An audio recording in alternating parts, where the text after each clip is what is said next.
Today's video we're going to be doing a deck tech on Ghalta Primal Hunger. This was my first ever commander deck that I've ever built. I started playing in Dominaria, so this card was already out, but I already had a love and interest for it from seeing other people play it.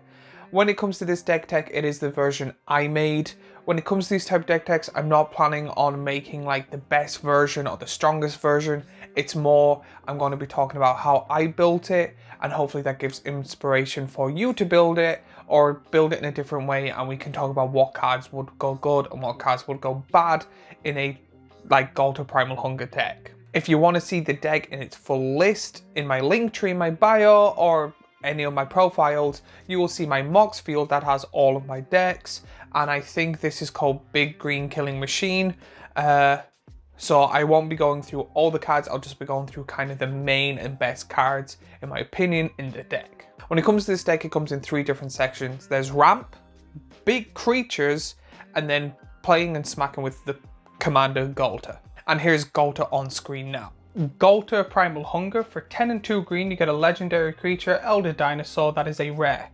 Ghalta Primal Hunger costs X less to cast, where X is the total power of creatures you control. It has trample and is a 12/12. When it comes to how I'm going over the deck, I'll be going over on like a Mox field type of way. I'll be first going over the planeswalkers, then the creatures, sorceries, instants, artifacts, enchantments, and then the lands. Now I won't be going over all of them when it comes to each section. I'll just be going over the key points or the key cards and the best ones in my opinion when it comes to this deck. The main reason I'm doing this is if you are interested in just looking at the sorceries or creatures or enchantments, you know exactly where to roughly click on the video and you can just skip past the unnecessary information you don't want to know.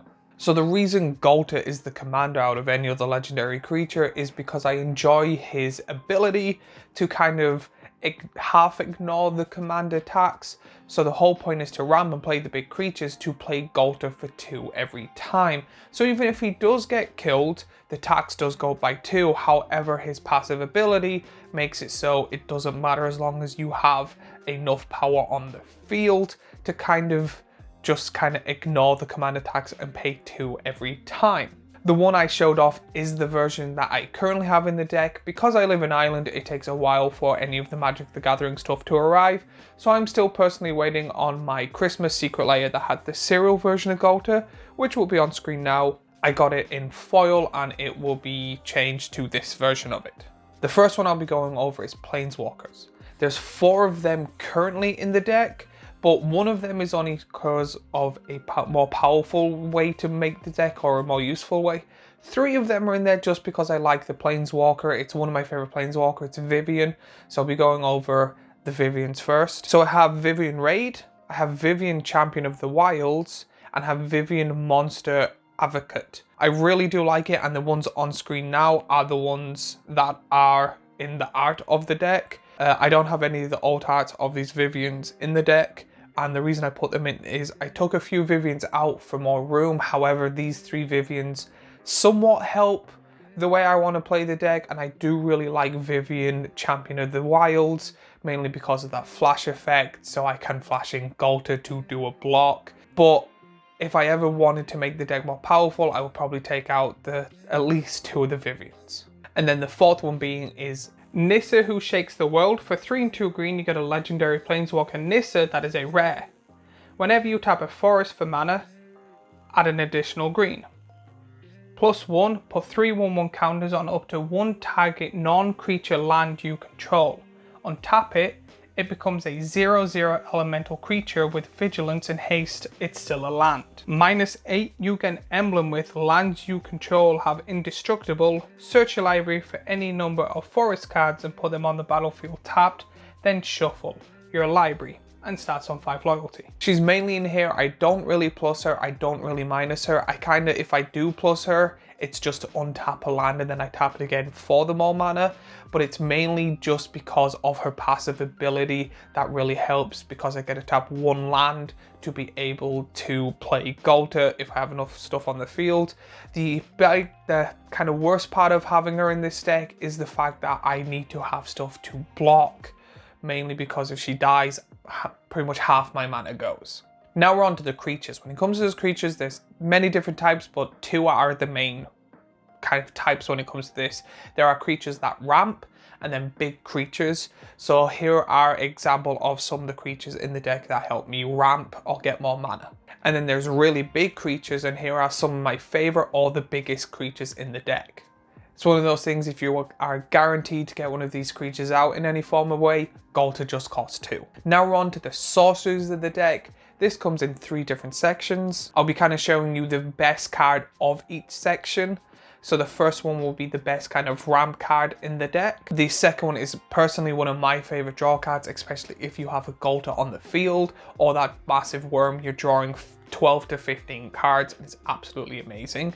And then cards, I don't know what the like magic term for this is, but there are a few sorceries that let you just look at the top few cards and play a really big creature, and this is one of my favorite. I think there's 3, I could be wrong, in the deck. However, this is my favorite one out of them all. These are really good for getting cards into my hand to be able to play more lands, to be able to play more creatures, and then be able to spend a few mana, because I know a few times I have played this deck, I've only spent maybe 6 to 10 mana, and I've gotten one of the big creatures that I've shown previously onto the field for way cheaper. Next, we're on the instances. There's only 3 instances in the deck. There isn't much I really put in there. I do like instances, but in a big green deck, I didn't think it was necessary, or I couldn't really find any instances that are great. However, there is one that if I was able to, I would call it the Golden Pig. If any of you Magic Gathering people get that reference, please, like, comedy gold. But it is Berserk. Berserk, for a green, you get an instant that is a mythic. Cast this spell only during your combat damage step. Target creature gains trample and gets +X+0 until end of turn, where X is its power. At the beginning of your next end step, destroy that creature if attacked this turn. The main reason this is in the deck is if you have a way to make Ghalta unblockable and you have 1 green left, you instantly pop someone with command attacks, and I have done this a fair few times. The downside is Ghalta dying. However, if you have enough creatures on the field, it's literally play 2. You get Ghalta back. So that means someone's out the game, and also you get Ghalta back on your next turn with 3 mana. When it comes to artifacts, there was only really 3 main ones I wanted to talk about. One helps with draw, one helps make spells cheaper, which is really good, especially if you're playing like maybe 2 ramp creatures and then a big creature. This helps a lot because it's 1 per card you play.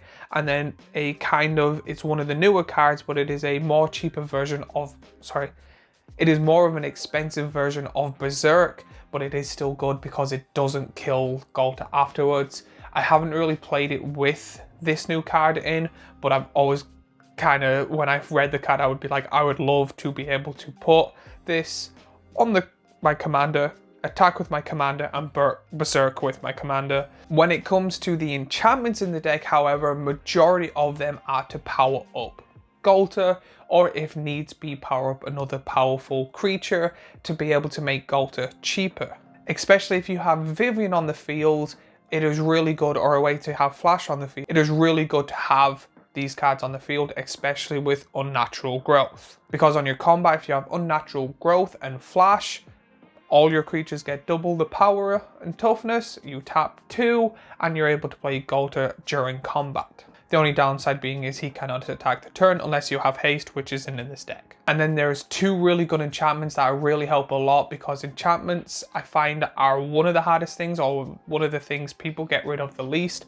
So I've had a few games where I've had both of these cards on the field, and they're really good to kind of be able to play stuff for free and cheaper, to be able to play more bigger creatures, to be able to get Ghalta out faster. So it's kind of like a really good cycle to get these out as soon as possible if you draw them. Now when it comes to the lands, it is majority forests in different arts. I have some from the unsets and stuff like that. I try and put my best forest cards in this deck. However, there are 3 lands I would love to talk about.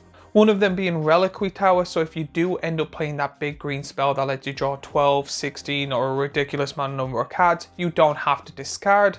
I know a lot of decks are really good with discarding cards, but I personally would like to have as many cards in my hand as possible when it comes to this deck. The next being Witch's Clinic. The main reason I have this in the deck is if you have a ridiculous amount of mana, which has happened in this deck. I've literally just tapped 2 and been able to get 12, 24 plus life from my commander. while also knocking them out the game. And then the next one being Rogue's Passage. With the amount of lands and the amount of money you're getting in this game, Rogue's Passage is really good, especially if someone has an army or anything like that, because you can Rogue's Passage with it, Witch's Clinic, and attack with Ghalta, getting ridiculous life, popping them out of the game completely. So now you know how I've built the Ghalta deck. Let me know what you think of this deck in the comments down below, and what changes or what cards you would personally like to put in, because it's one of those things that I might actually do it myself, and it's really good to have a conversation when it comes to building decks like this. If you like this video, I have my first ever deck tech of a deck I've never built here. I have a playlist that I'm going to have and start where it starts doing deck techs here. And also, if you like, please subscribe, because it helps me and my channel grow, and I would really appreciate the help. And I will see you all in the next video.